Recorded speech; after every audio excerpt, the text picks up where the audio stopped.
Okay, so today we're going to keep it really simple and we're going to talk about how to grow or expand your small business inventory.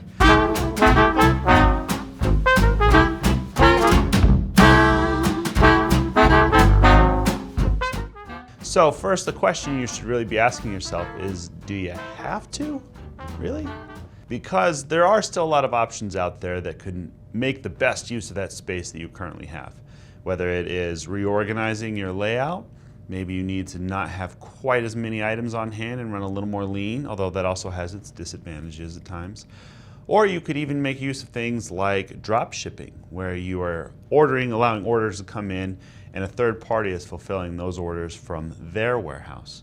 And there's also consignment. So consignment means that you are having a customer or even on your end hold items that you are selling that have not sold yet. And so they're kind of keeping it in their spot, typically for retail spaces. So those are some options that you can explore. If you're right on that line of if you're not sure you need to expand yet, or it doesn't feel like maybe it is the most financially prudent time to do so.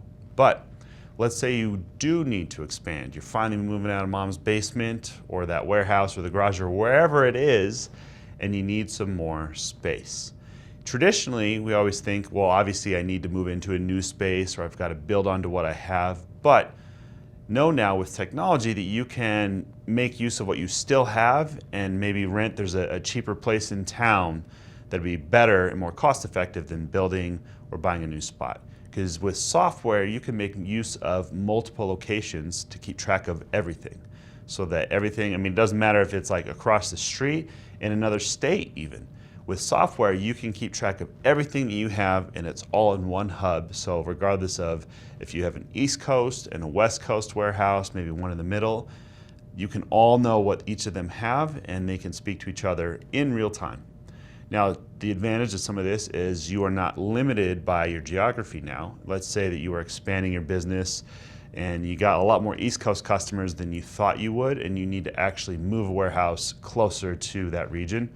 You now have that option. You have the ability to kind of meet whatever your business needs are as you continue to grow. So keep in mind, as you are growing your small business inventory, don't let kind of the old traditions of how to grow limit you in your approach, in your thinking of where that inventory should go, what it should look like, or even the physical space that it has to be in. Make use of all the tools that are available for you out there, and you will continue to have better advantages for your small business. Final thought, as you continue to grow, make sure that you're putting best practices into place, that you're not just growing and throwing things up wherever it fits, because it's only going to get worse and worse as your company expands. So keep that in mind. So I wish you luck in your endeavor to grow, and maybe someday you'll finally get out of mom's basement, which that's going to be awesome. I'm proud of you. I'm James, this is Whiteboard Wednesday.